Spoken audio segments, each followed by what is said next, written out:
What do you do when you make a cinematic classic?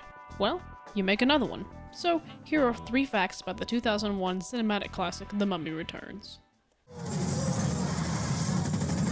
Number 1. Skateboards.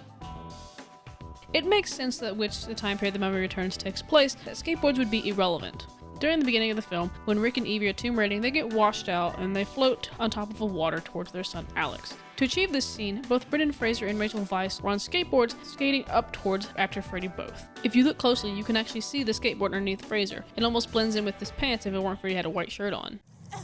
Mom, Dad, I can explain. Number 2. The O'Connells' house.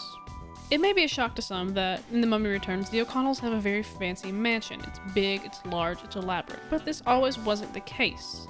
Originally, the mansion was written in the script by Stephen Sommers, but Brendan Fraser thought that it would be better if the O'Connells had an eccentric flat or small apartment. He felt that the O'Connells would not spend their money on a big elaborate mansion, and in the end the production team couldn't find an eccentric flat or apartment to use for the O'Connells, so the mansion was used instead. I hate it when you do that. Why? Number 3.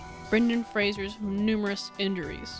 It's obvious that Brendan Fraser likes to do his own stunts, and therefore he gets injured doing them, and The Mummy Returns was no exception in this. During the filming of the first film, Brendan almost died from the hanging scene. In this film, Brendan broke a rib, tore a disc in his back, and blew his knee out.